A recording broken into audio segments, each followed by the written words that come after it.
All right, so yesterday, a little digital egghead on Twitter called me a quote unquote opportunist. And, it's interesting where you can find wisdom in the world because even when people who are pretty idiotic, little ankle biters, are just talking shit at you, sometimes it really makes you reflect.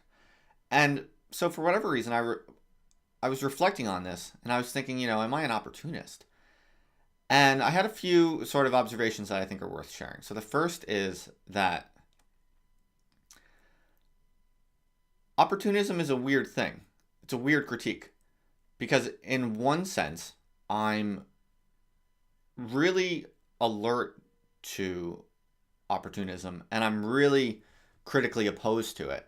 In particular, when it comes to sort of commercializing things. I think in a capitalist society, opportunism is sort of it's part of the air that we breathe, but it's mostly connected to the buying and selling of things, basically kind of instrumental or exploitative relationships to objects and to each other primarily. We tend to see everything as sort of in terms of what its value is, what we can sort of get for it on some sort of market, even if it's a informal cultural market. And so I think that opportunism is a massive driver of the decline of sort of Western culture, I guess you could call it.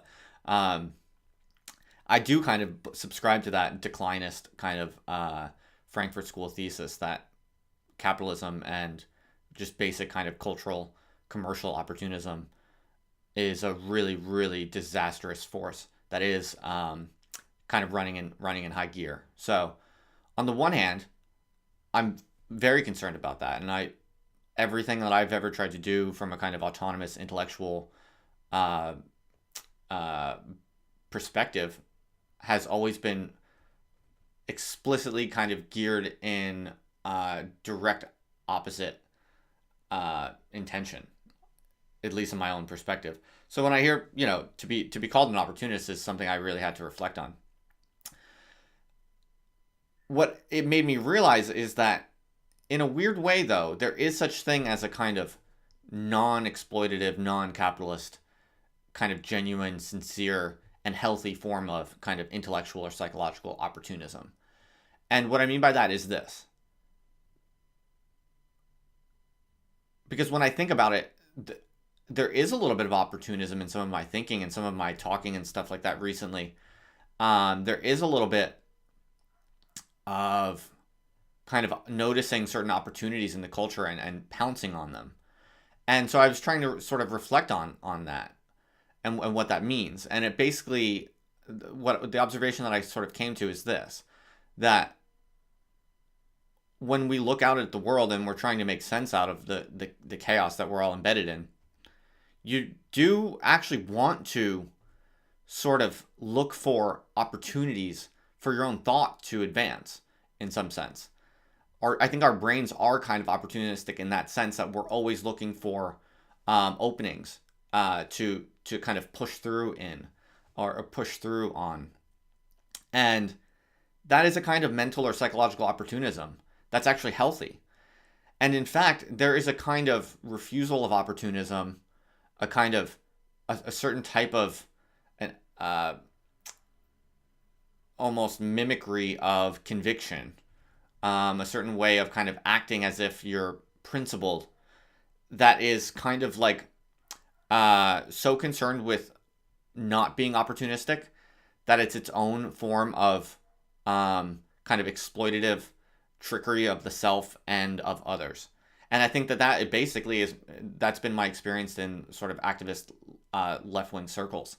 There's like a certain set of beliefs that you have to believe, and um, you're sort of discouraged. There's a culture of discouraging, looking for kind of critical breakthroughs or opportunities in kind of the structure of belief that one can pursue and explore and potentially, hopefully, break open. Because look, the point of radical thinking is to be constantly on the prowl for new breakthroughs, new ways of solving puzzles, of cracking, of cracking the code of, how the status quo sort of operates and solidifies itself. That's the whole point of radical thinking and radical critique, as far as I'm concerned. And so, if what you're interested in is really trying to understand how society works in the most radical way possible, you should be constantly scanning your environment for opportunities in some sense, for your thinking to progress.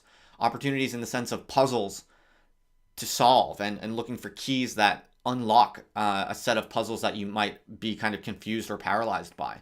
That to me is the nature of kind of radical thinking, and the only type of politically attractive thinking that could possibly exist, let alone lead to significant long-term political change. So in that sense, thinking should be opportunistic. That's not to say it should be commercial or exploitative or just seeking, immediate short-term interests, such as being appreciated or liked or disseminated or whatever. That's a serious risk for sure. But I've thought a lot about that for a long time, and almost everything that I'm doing is trying to commit myself to ways of thinking and speaking that are outside of that are directly opposed to that. So yeah, I think just because you are kind of committed to a particular set of presuppositions, and you're not changing those presuppositions to meet short-term pressures or fluctuations, that can be a kind of non-opportunism, but it doesn't mean it's at all honorable or good or radical or even true or real in any way. I think the key is to be searching for opportunities and allow your mind to be somewhat opportunistic, in the sense that it is, updating and responding positively and dynamically to fluctuations in the environment. But you want to not allow yourself to be kind of pursuing thoughts or saying things just for the immediate rewards that they provide, which are usually reducible to some sort of like market phenomenon. So to me, the problem with opportunism is kind of market logic. It's not the basic fact of updating your thinking and your kind of intellectual emphases in a dynamic, realistic responsiveness to the actual opportunities in the particular moment, and so, or in sort of the cultural status quo. So in some sense, when I think about it, it's kind of interesting to reflect on my own experience on this front, because I don't support Trump, and I don't support things like Brexit. I mean, I honestly don't. Like, I wouldn't have voted for either of those things, and I didn't vote for either of those things. But in a weird way, their occurrence has actually opened up certain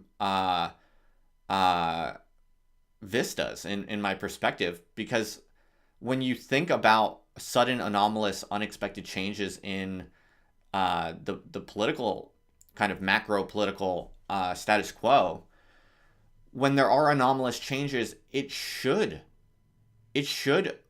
create new opportunities for what you're able to think and say, because it represents an objective change in the fabric of where we thought we were. So you should let your mind be opportunistic with respect to those sorts of things, and you should be thinking, okay, the world is changing in ways that most people don't understand, that none of us understood, the day before that they happened, and many of us still don't understand. When the world changes, you should be thinking, okay, well, what does this mean, and does it open up languages or ways of thinking or speaking that could mean something new, or that could resonate with new groups of people in new and productive ways. That's a kind of opportunism that is actually quite healthy, and I think that communities that are organized around locking down and preventing that type of mental flexibility, call it opportunism, call it whatever you want, communities that are dedicated to sort of squashing that out are basically really regressive, oppressive, deceptive, and ultimately fucked up. So that's my view on opportunism.